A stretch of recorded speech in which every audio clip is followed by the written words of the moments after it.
Friends, मैं हूँ प्रियंका। कैसे हैं आप सब? अच्छा, चलिए आज हम बात करते हैं बेटियों पर।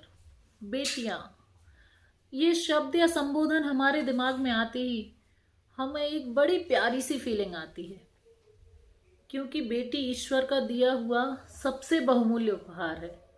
और आई थिंक मेरी इस बात से आप सभी अग्री करते होंगे। फ्रेंड्स, बेटी का होना किसी आशीर्वाद से कम नहीं होता है, क्योंकि एक बेटी ही है जिसके साथ आप हंसते हैं, मुस्कुराते हैं, सपने देखते हैं, और एक बेटी ही बड़े होकर आपकी अच्छी दोस्त बनती है। और बेटी का जो माँ बाप से रिश्ता होता है ना, वो भी सारे रिश्तों से एक अलग सा ही होता है, बड़ा प्यारा सा। कहते हैं कि जिस घर में बेटी पैदा होती है उस घर का पिता किसी राजा से कम नहीं होता, क्योंकि बेटियों को पालने की हैसियत हर किसी की तो होती नहीं। उसे भी ईश्वर बड़े सोच समझ के ही उस घर में देता है जहां उसे विश्वास होता है कि हाँ, इस अनमोल रत्न को ये अच्छे से रख सकते हैं। और फ्रेंड्स, बेटी की माँ के तो कहने ही क्या है। वो तो एक बेटी की माँ होते ही खुद अपने बचपन में पहुंचकर एक छोटी सी बच्ची बन जाती है। उसकी हर हरकत पर हर पल उसका ध्यान रहता है। और ये मैं आप अपने पर्सनल एक्सपीरियंस से आपको बता रही हूँ, क्योंकि मैं खुद एक बेटी की माँ हूँ। और वो एक बेटी की माँ बनने के बाद जो खुशी मुझे मिली थी, मैं आपके साथ शेयर नहीं कर सकती।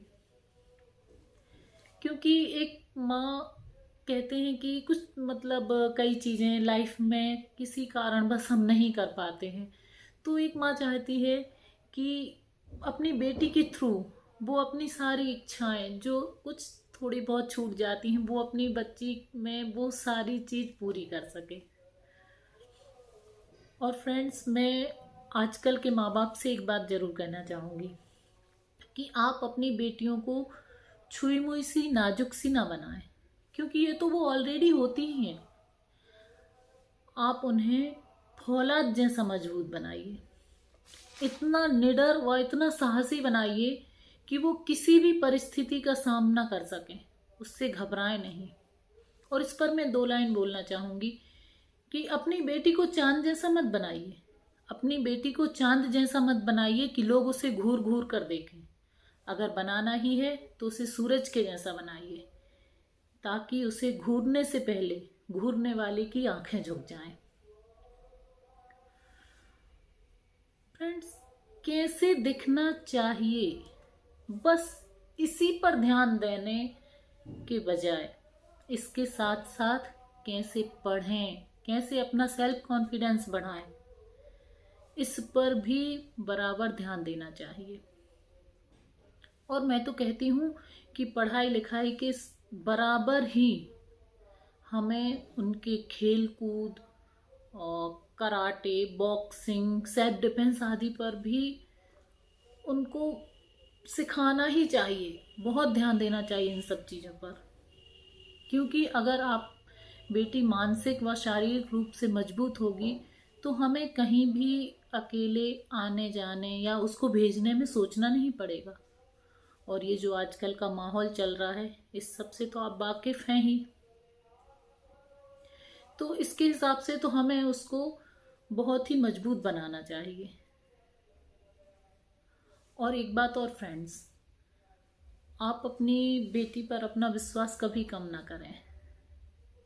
आप अपनी बेटी को सही और गलत की पहचान करना सिखाइए, उसको सही का साथ व गलत का विरोध करना सिखाइए। और एक जो आमतौर पर धारणा है हमारे यहाँ कि बेटी है तो उसको तो एडजस्ट करना चाहिए, इससे भी थोड़ा ऊपर उठना चाहिए हमें।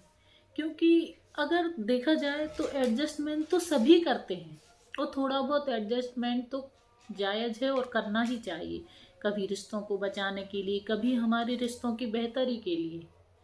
जो एडजस्टमेंट कर किया जाता है वो सही है, पर एडजस्टमेंट करने में और गलत को सहन करने में फ़र्क होता है। और ये फ़र्क आप अपनी बेटी को ज़रूर सिखाइए, और उसको ये विश्वास दिलाइए कि आप हमेशा उसके साथ हैं जब तक कि आपकी लाइफ है। फ्रेंड्स, कहते हैं कि बेटियों में 9 रूप होते हैं। अब उसके किस किस रूप को किस रूप में निखारना है, ये तो माँ बाप से बेहतर और कोई नहीं समझ सकता। तो फ्रेंड्स, सबसे पहले तो आप अपने आप को बहुत ही खुशनसीब समझिए, क्योंकि आप एक बेटी के पेरेंट्स हैं।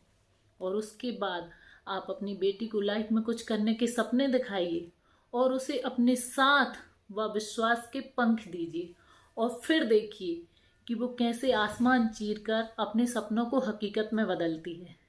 और उसके सपने या लक्ष्य पूरा होने पर जो खुशी आपको मिलेगी, वो खुशी शायद आपके खुद के सपने पूरे होने पर भी आपको नहीं मिलेगी। ओके फ्रेंड्स, मैं मिलती हूँ आपसे अपने अगले वीडियो में। तब तक के लिए आप खुश रहें। धन्यवाद।